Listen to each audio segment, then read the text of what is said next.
حضرت فرماتے تھے دعوت عبادت کا جمع کرنا یہ نظام کائنات کو مسخر کر کے رہے گا۔ یہی وہ مسجد ہے جہاں سے عمر رضی اللہ تعالیٰ عنہ نے دریائے نیل کو خط لکھا ہے کہ تیرا بہنا اپنی مرضی سے نہیں ہے، تیرا بہنا ہماری ضرورت کے اعتبار سے ہے، کیونکہ ساری کائنات ان مسلمان کی ضرورت کے لیے ہے اور مسلمان کائنات پر بادشاہ ہے۔ یہ کیسے ہو سکتا ہے کہ مسلمان پریشان ہو جاوے قحط سالی سے، یا پریشان ہو جاوے قرضے سے، یا مسلمان پریشان ہو جاوے بیماریوں سے؟ وہ تو پریشان جب ہوتا ہے جب مسائل کے حل کے لیے بجائے اللہ کی طرف آنے کے کائنات کے پھیلے ہوئے نقشوں کی طرف جاوے۔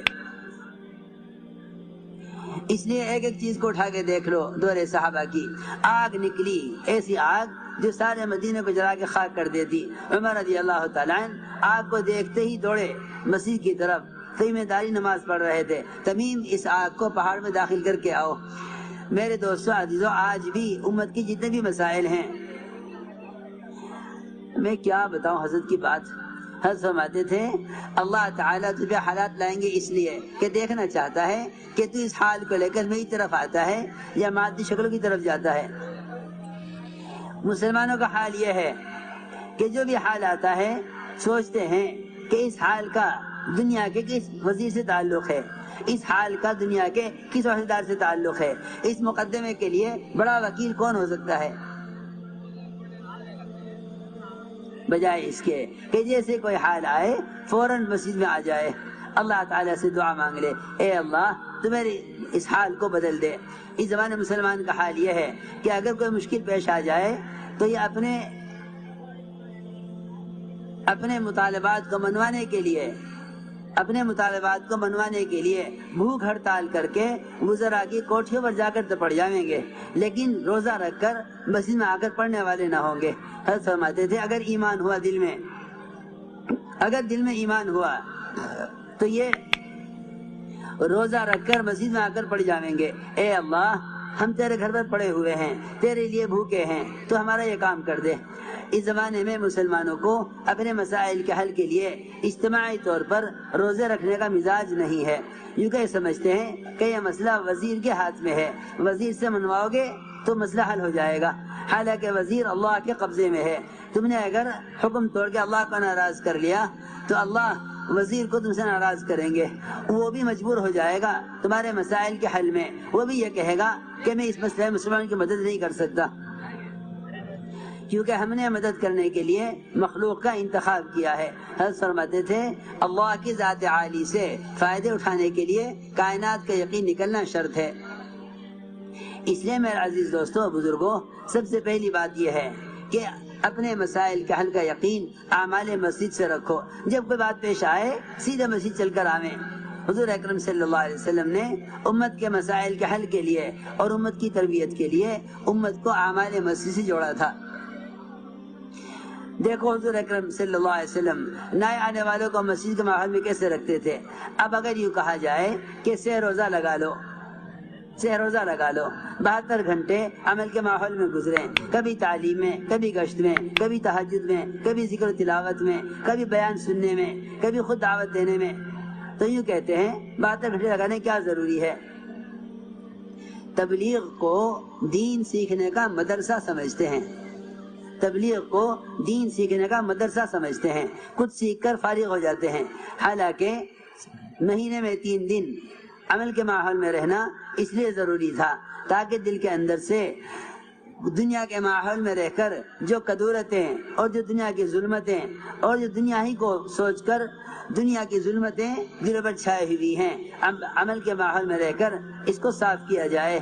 آپ جانتے ہیں سارے محلے کے گھروں پر دھوبی چکر لگاتا ہے کہ میلے کپڑے دے دو، 3 دن کے بعد ملیں گے، انہیں مخصوص طریقے سے ایک جگہ رکھ کر صاف کر کے دوں گا۔ آپ جانتے ہیں کہ مہینے بھر کے کپڑے جمع ہو جاتے ہیں، انہیں دھونے کے لیے دے دیا جاتا ہے۔ وہ ضروری سمجھتے ہیں کہ بدن کے اتارے ہوئے کپڑے کو اتارنے کے بعد بغیر دھوئے نہ پہنوں۔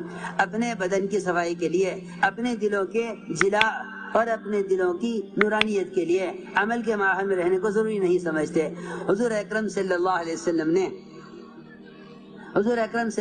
نے سمامہ ابن اسال کے 72 گھنٹے مسجد نبوی میں گزروائے، یہ کہتے تھے میں اسلام قبول نہیں کروں گا۔ اس زمانے میں لوگ کہتے ہیں 72 گھنٹے کیا ضروری ہیں، تم اعمال دعوت کو اعمال نبوت یقین کرو، اعمال دعوت کو محمد صلی اللہ علیہ وسلم کا طریقہ تربیت یقین کرو، تبلیغ کو تبلیغ والوں کے پروگرام سے مت دیکھو، بلکہ اس دعوت تبلیغ کو حضور اکرم صلی اللہ علیہ وسلم کے ضابطۂ تربیت کے اعتبار سے دیکھو۔ سمامہ ابن اسال نے کہا کہ آپ مجھے قتل کر دیں یا مال لے کے مجھے چھوڑ دیں، میں اسلام قبول نہیں کروں گا۔ حضور اکرم صلی اللہ علیہ وسلم نے فرمایا سمامہ کو ابھی مسیح کے ماحول میں اور رکھو، ابھی یہ تیار نہیں ہوا۔ ایک دن اور گزر گیا، اگلے دن پھر آ کر پوچھا سمامہ اب کیا ارادہ ہے؟ سمامہ بن اسال نے کہا ان تقتل تقتل ذا دم وان تنعم تنعم علی شاکر، اگر آپ مجھے قتل کر دیں تو آپ کو اس کا حق ہے، اختیار ہے، میں مدعو آپ کے قبضے میں ہوں، آپ اگر مجھے چھوڑ دیں تو میں آپ کے احسان کا قدردان ہوں۔ وہی ایک جواب، میں اسلام قبول نہیں کروں گا چاہے مجھے آپ قتل کر دیں یا مال لے کر چھوڑ دیں۔ آپ نے کہا ابھی اس کو رہنے دو مسجد کے ماحول میں۔ ایک دن اور گزر گیا، تیسرا دن شروع ہو گیا، پھر آگے پوچھا کہ اسامہ کیا ارادہ ہے؟ وہی جواب۔ شام ہو گئی تو آپ نے شام کو فرمایا صحابہ سے اب سمامہ کو چھوڑ دو، اب سمامہ کو چھوڑ دو، اس کا مسجد کے ماحول میں رہنے کا وقت پورا ہو گیا۔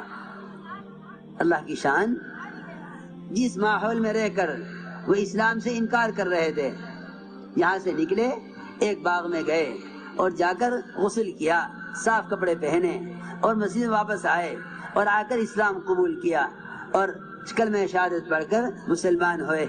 میں عرض کر رہا جب ایک ضدی کافر مسجد کے ماحول سے اسلام میں داخل ہو سکتا ہے اور تو ہے ابن عمر دوسی رضی اللہ عنہ جیسا آپ کی بات کس سے نفرت کرنے والا اپنے کان سے روئی نکال کر مسجد کے ماحول میں آنے کی وجہ سے آپ کی بات سن کے اسلام میں داخل ہو سکتا ہے، تو میرے دوستو عزیزو، مسلمان تو زیادہ حقدار ہے مسجد کے ماحول میں رہ کر ہدایت اور تربیت کا حاصل کرنے کا، اس لیے کہ سارے احکام اوامر مسلمان کے لیے ہیں۔ اس لیے فرمایا کہ مسجدوں کا آباد کرنا یہ ایمان والوں کا کام ہے۔